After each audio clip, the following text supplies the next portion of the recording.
Welcome back to the Teams Insider podcast. Great topic this week. We are talking about MDEP, the Microsoft Devices Ecosystem Platform. My guest is Yoav Barzilay. He's a PM on that team, and we get into what MDEP is, where it plays in the Teams ecosystem, and what the future plans are for MDEP as well. Many thanks to Yoav for making the time to come on the pod, and also many thanks to Jabra, this month's podcast sponsor. Really appreciate their support. On with the show.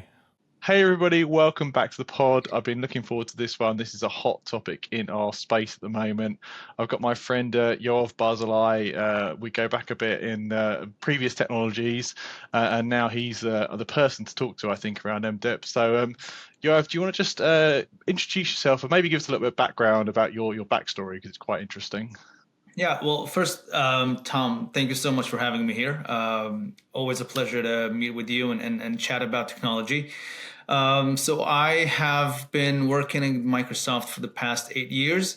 We met, I think, back in the days of OCS and Link, and then the whole journey towards Skype for Business and now Teams.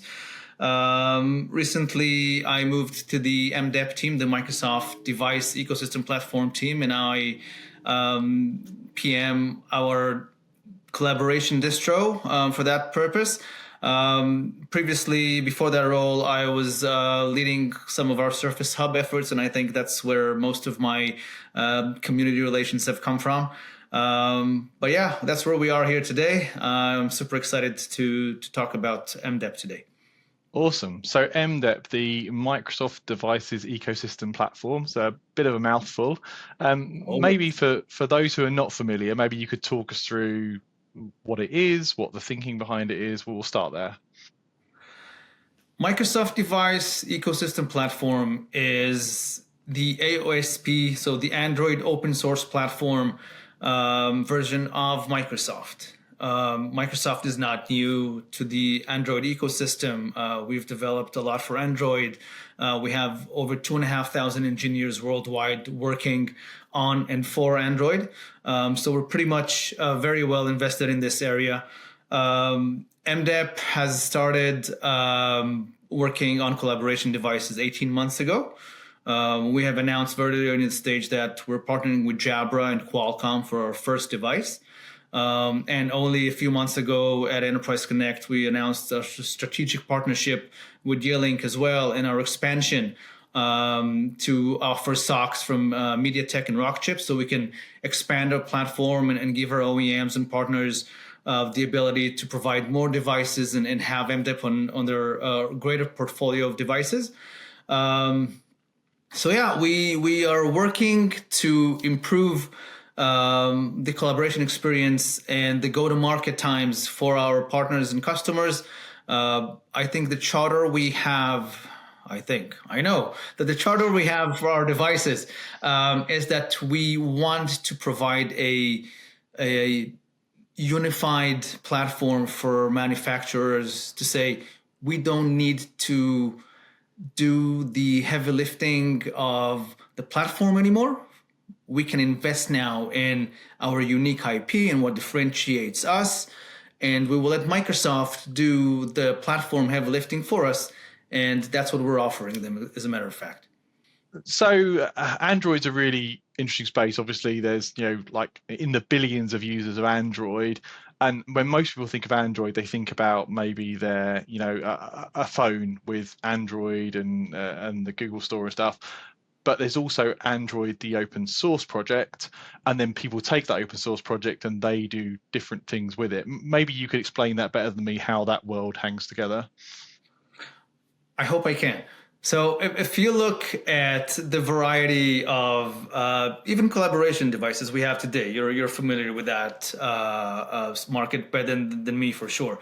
So you will have multiple vendors, multiple OEMs, and each one would have their version of Android running on their devices. They would all invest and have invested a lot in making their flavor of AOSP, of the open source Android operating system, very good. And we have heard from customers that they do like that flexibility. They do like the ability to customize it. They do like that it's lighter on resource consumption. And the end customers love that it's usually cheaper than buying other operating systems. What we have done is we have invested in the same AOSP code, but added the experience we have at Microsoft to add security, to add manageability, to add accessibility to it. And we definitely hope that we're bringing added value into the AOSP platform, into the AOSP ecosystem, and definitely into our ecosystem as we move forward. Yeah, I mean, it's great to see Microsoft's investing, and that number of engineers working on it is really exciting too. And it's kind of part of this bigger movement around Microsoft about being, cloud first, multi-platform, investing in open source, all that movement that's been happening over the years. This feels like a continuation of that. Is that fair? Yeah, and don't forget that our latest phone was launched on Android. The Surface Duo is the world's first dual display device or dual display phone. And we did launch it on Android. Obviously, Android has been in Microsoft for a while, but this is a new project and a new take on it. Bringing it to the OEMs for this, Microsoft Teams Rooms on Android use case is really interesting. What today and what in the future do you see Microsoft bringing in terms of value to AOSP? I'm guessing, the security tools, the other bits and pieces. What's that story? So security obviously is our first big concern, and we want to make sure that every device we ship is secure and resilient and reliable. We are also looking at improving the way we deploy devices from zero-touch deployment and to how do we address 802.1x and zero trust networks, how these devices can easily or better integrate into the network. We are definitely looking at a better manageability story and an open manageability. We're not going to tie this into Intune only or Microsoft only services. The idea behind our platform is that it is open. It is manageable by any. It is agnostic. You can manage it with any solution you have today. So we want to improve again security, deployment, manageability. Definitely monitoring, and how not AI. We want to introduce AI management. So the device or the services around the device will help you make sure that, if a camera is not working, for example, in the conference room, can we restart the service? Is there something that we can do, to fix it proactively? I'm sorry, and then notify the admins. And obviously having Copilot running on these devices or having the foundation for OEMs and app providers and VAS providers to infuse their AI services on the device itself. Yeah, there's two things you touched on there I think particularly interesting and good to hear is one, like people might think it's coming from Microsoft, so it's going to be tightly or exclusively tied into an Intune story or a Microsoft security story. So knowing that you're making a platform that is it will be tied to a Microsoft security story, that's for sure. Our security story is very important for us. We make sure when we work with our partners that we have everything as secure as we can to deliver the level of security that our enterprise customers and our commercial customers are expecting from Microsoft and from every device that they deploy in their network. At the same time, it's very important for us that the device can be used by anyone and everyone. It is important for us to make sure that no matter where you are, you can deploy that device. No matter what management solution or what deployment solution you use, that you can use these devices in the secure and the productive way that you want. No, that's good. Yeah, that's a good clarification as well, because I'm thinking, so it's going to be Microsoft security story, but you for whatever use case, you wouldn't necessarily have to be using the Microsoft management story. It could be another vendor's management story, your own, in whatever it may be.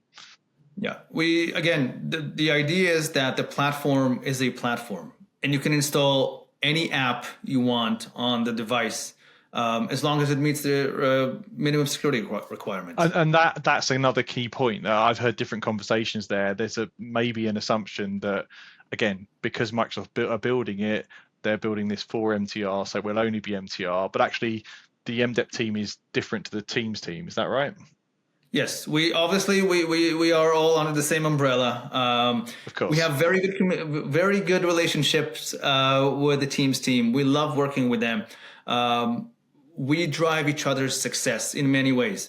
At the same time, our platform is not made for Teams only. We are working, and all of the OEMs we work with, they work with multiple VAS providers and they want multiple apps on their devices. We're here to serve exactly that.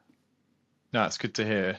And I'm guessing, you can fill me in. There's some things, if we go to the MTR use case, there's some things you can do at the OS level that you couldn't do, or the Teams team can't do at the app level. So it gives potentially in time a fuller story of like you say, management, monitoring, control, because Microsoft will be responsible for the operating system, and in the MTR use case, responsible for the apps as well. Yeah, so we're getting a lot of feedback from our customers, from our Teams customers as well, and into what they want the platform to do.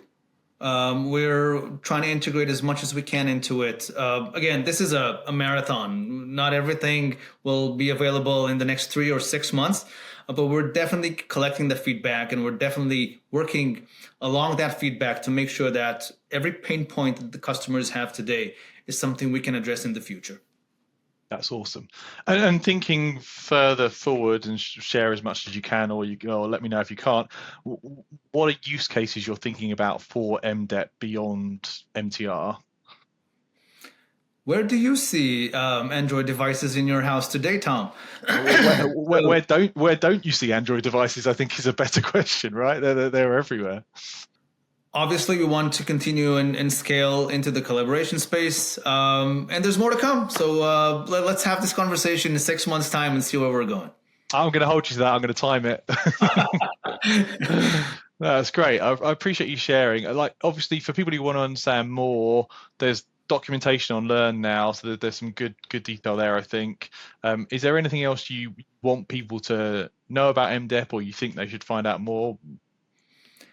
First of all, we have all of our architecture and documentation available for anyone to educate themselves if they want at aka.ms/MDEP. I wanted to put the full name, they didn't let me, so we'll just go with MDEP. I think that was the right move. We are going to share a few more news at InfoComm. So if you're there, and if anyone is there, first of all, come say hi. It'll be great to meet with some folks. But yeah, there's a lot more to share. We will continue to share news as we expand and as we grow and as the platform scales and when we introduce more features. We will share this in the blog, so aka.ms/MDEP blog. And we will continue to get our feedback from the community and get our feedback from the customers and our partners to make a better platform for everyone. Awesome. Well, yeah, I appreciate you jumping on the pod, and it's an exciting area. I'm really excited to see what comes, and I'll hold you to the 6 months. We'll get back together and talk about what's happening. Let's do this a recurring one. I'm sure we'll have a lot to share. And as usual, Tom, thanks for having me. It's always great to talk with you and share the really exciting things we're doing. Appreciate it. Talk again soon. Thanks, everybody. Thank you.